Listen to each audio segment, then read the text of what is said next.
መብዛሕቲና ቫዝሊን ንፈልጦ ገና ካብ ንእስነትና ጀሚሩ እዩ።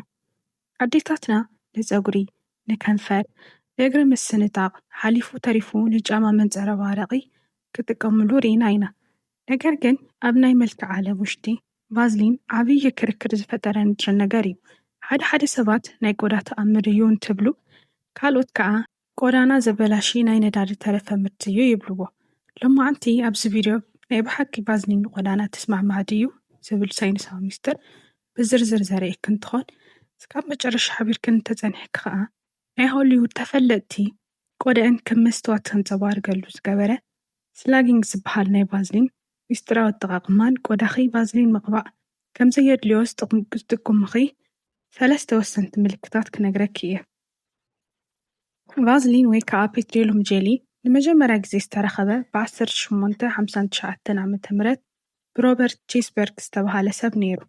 እቲ ዝገርም ነገር ሮበርት እዚ ንጥረ ነገር ዝተረኸበ ካብ ነዳዲ ጉድጓዳት ሰራሕተኛታት ማሽናቶም ንምቕባእ ዝጥቀምሉ ሮድዋክስ ዝተባሃለ ፀሊም ሰም ክርኢ ከሎ እዩ። እዚ ንጥረ ነገር ቁስሊ ቶሎ ከም ዘድሕን ስለ ዝረኣየ ኣብ ላብራቶሪ ብምፅራይ እቲ ብሎማዓንቲ ንፈልጦ ቫዝሊን ፈጢሩ።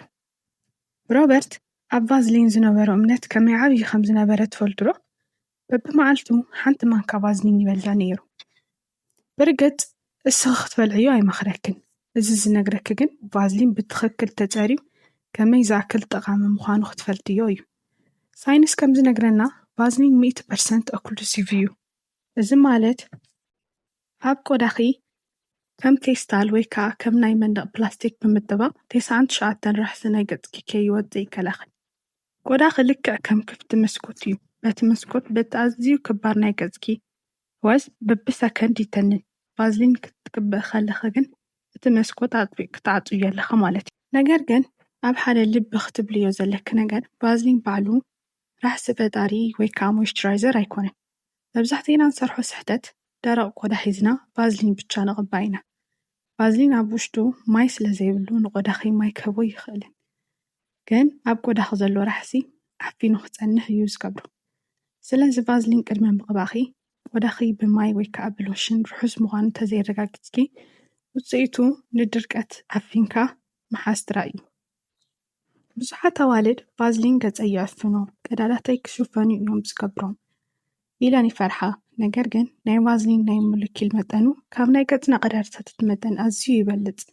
እዚ ማለት ቫዝሊን ኣብ ናይ ገፅኪ ቀዳዳ ዘለዉ ጠሊቑ ናይ ምእታው ዓቕሚ የብሉን። እዚ ማለት ልክዕ ሓደ ካልእ ቫዝሊን ብባዕሉ ናን ኮሞዶጀኒክ ማለት እዩ።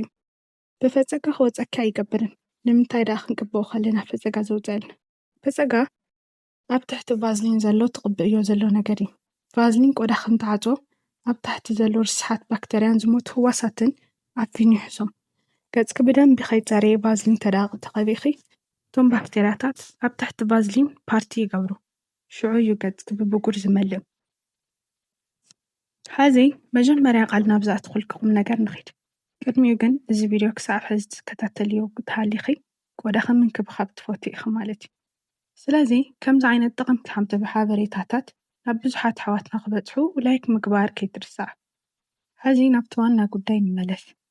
ስለ ስላጊንግ ሚስጥር ነውሪ። እዚ ሜላ ወይ እዚ ዘዴ ኣብዚ ሕዚ ሰዓት ኣብ ዘለዉ ዓበይቲ ኣርቲስታትን ሞዴላትን ዝጥቀምሉ እዩ። ስላጊንግ ማለት ገፅኪ ብደንቢ ተሓፂብኪ ራሕሲ ዝህበኪ ክሬም ተጠቒምኪ ኣብ መወዳእታ እውን ኣብ ልዕሊኡ ብጣዕሚ ንእሽተይ ቫዝሊን ተቐቢእኺ ምድቃስ ማለት እዩ። እዚ ዘዴ ቆዳኺ ልክዕ ከም ናይ ህፃን ቆልዓ ቆርበት የለስልሱ። ምክንያቱ ሙሉእ ለይቲ ንኽመጦ ስለ ዘገድዶ። ናይ ቆዳና ራሕሲ ኣብ ለይቲ ዝለዓለ መጠን ይተንን። ቫዝሊን ከዓ እዚ ጉድለት ብ98% ይቕንሶ። ሕሰብ እዩ ንግሆ ክትስእ ከለኺ ገፅኪ ከም ጠስሚ ልስሉስ ክኾን ከሎ። ነገር ግን እስኺ ኦይል ስኪን ወይ ከዓ ወዛም ገፅ ተሃሊኪ እዚ ሜላ ንዓኺ ዘይስክማዕመዐኪ ይኽእል። ምክንያቱ ወዛም ገፅ ብተፈጥሮ ብዙሕ ቅብኣት ስለ ዘመንጪ ቫዝሊን እንትውስኽሉ ቆዳኺ ካብ መጠን ንላዕሊ ሙቐት ወይ ሂት ክስምዖ ስለ ዝገብር ሚላርያ ዝበሃል ናይ ሙቐት ሽፍታ ክወፀኪ ክገብር ይኽእል። ካልእ እቲ ዝገርም ሓቂ ከዓ ቫዝሊን ንቆዳ ቁስሊ መድሓኒት ኮይኑ ዘገልግል ምዃኑ እዩ። ቆዳኺ እንትለሓፅ ወይ እንትቁስል ሳይንሱ ከም ዝነግረና እቲ ቁስሊ ርሑስ ወይ ኮይኑ ተፀኒሑ ብዝበለፀ ፍጥነት ናይ ምድሓን ዓቕሚ ኣለዎ። ጠባሳ እውን ኣይገድፍን። ቫዝሊን ኣብቲ ቁስሊ ኣየር ከይኣቱ ስለ ዝገብር ናይ ቆዳ ህዋሳት ብፍጥነት ንኽጽገኑ ምቹው ይኸውን። ኣብ ሓደ ወቕቲ ዝተገበረ መጽናዕቲ ከም ዘርዮ ቫዝሊን ዝተቐብአ ቁስሊ ካብ ዘይተቐብአ ቁስሊ 50% መጠን ፍጥነት ይድሕን። እዚ ማለት ግን ቫዝሊን አንቲባዮቲክ እዩ ማለት ኣይኮነን። ኢሉ ቆዳ ክበዓሉ ንኽድሕን ከለላ እዩ ዝኾኑ።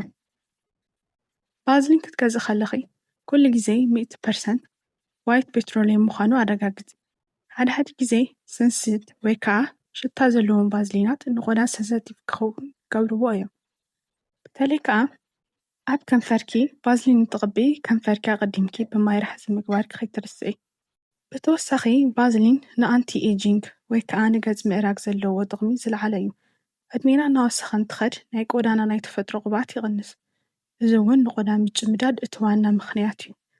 ቫዝሊን እቲ ዝጎደለ ቅብኣት ተኪኡ ቆዳና ኩሉ ግዜ ርሑስ ንኽመስል ይገብር። ሓደ ዝገርም ነገር ክነግረክ፣ ብዙሕ ከባድ ዝኾኑ ናይ ዓይኒ ክሬም ውሽጢ ብዋና ግብኣት ቫዝሊን ምዃኑ ትፈልጣ ዶ? እቶም ክሬማት ክባራት እዮም። እስኺ ግን ብንእሽተይ ቅርሺ ቫዝሊን ገዚኺ ንናይ ዓይኒ ዙርያ ቀስ እናበልክ ተቐቢኺ ካብቶም ውድ ክሬማት ንላዕሊ ምጭምዳድ ይከላኸል። ሕዚ ሓደ ወሳኒ መጠንቀቂ ክበኪ። ቫዝሊን ምቕባእ ዘይብልክ 3 ኩነታት ኣለዉ።